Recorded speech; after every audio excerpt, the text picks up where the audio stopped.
Anyone who wants to start with stop motion will most likely not have to purchase new materials, at least not at the very beginning. All you need is a smartphone or another camera and some simple software that you will probably get for free or almost for free.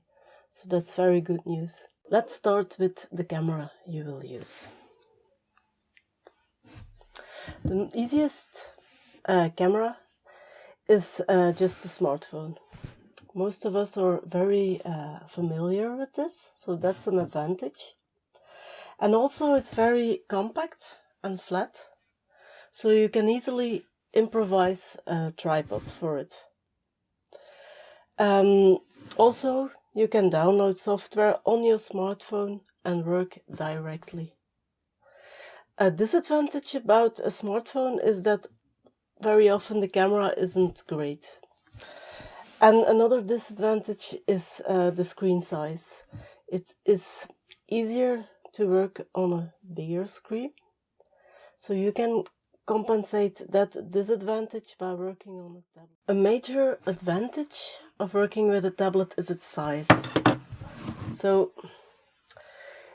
it is easy that while working you can already have a good look of what you're doing. And that's the reason why it is easy and nice to make stop motion movies with children while using a tablet, because having very little patience, it's very nice for them to already see what they are doing.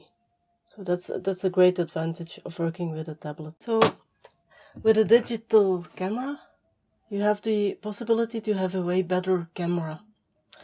But a disadvantage of a camera is that the shape is, it's heavy, and the shape is not so easy to work horizontally. So when you're working with a camera, there are ways to improvise a tripod, of course, but the easiest thing is to buy a tripod like this with an horizontal arm. So this is a cost that you will have then, but it may be worth it.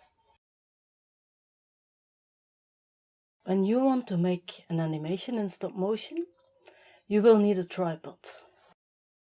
When I started doing stop motion about 15 years ago, I didn't do that. And then you got this kind of sickening animation.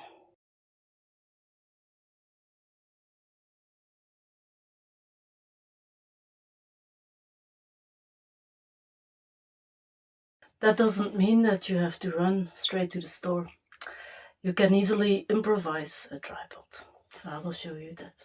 So one thing you can do is use this kind of very cheap tripod. And it is really light. So you always will have to keep it on an angle, otherwise it falls down. But I will show you a construction how you can still use it in stop motion animation.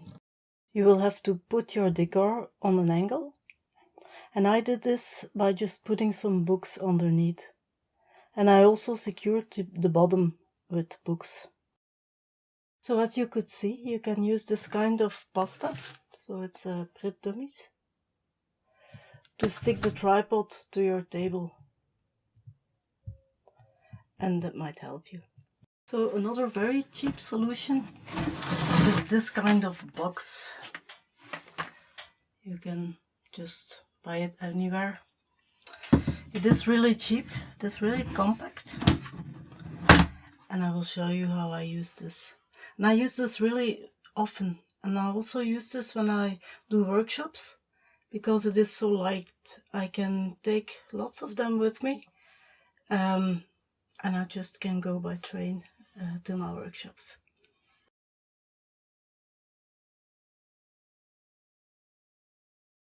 And of course you also have the possibility to buy a more expensive tripod, such as this one, with a horizontal arm.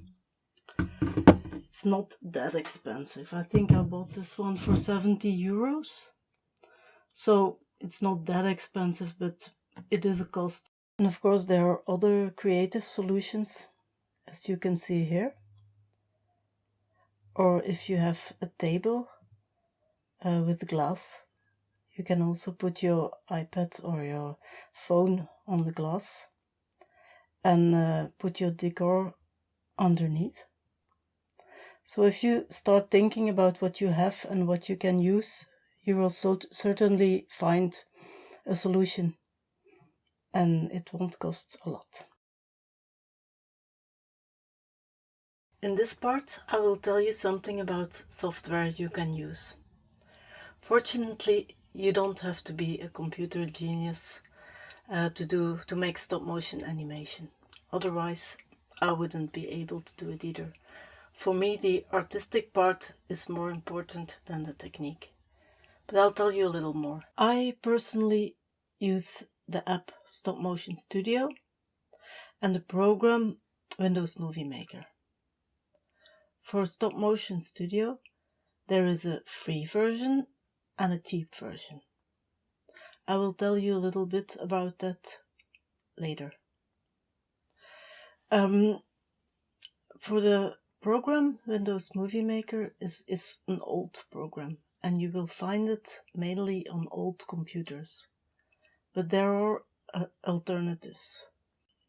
Because it's very accessible, I will start with the app Stop Motion Studio. In the App Store of your phone or tablet, you will find two versions: Stop Motion Studio and Stop Motion Studio Pro. Stop Motion Studio is free, and for Stop Motion Studio Pro, you will pay a one-off fee of about €6. In Stop Motion Studio Pro, you will find extras, such as sounds, but the free version also goes a long way. And there are other ways to add sound to your animation. Still, if you are a beginner and you want to keep it simple, then I can recommend purchasing Stop Motion Studio Pro.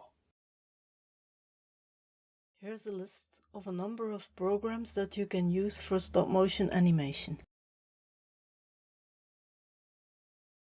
But the principle is always very simple.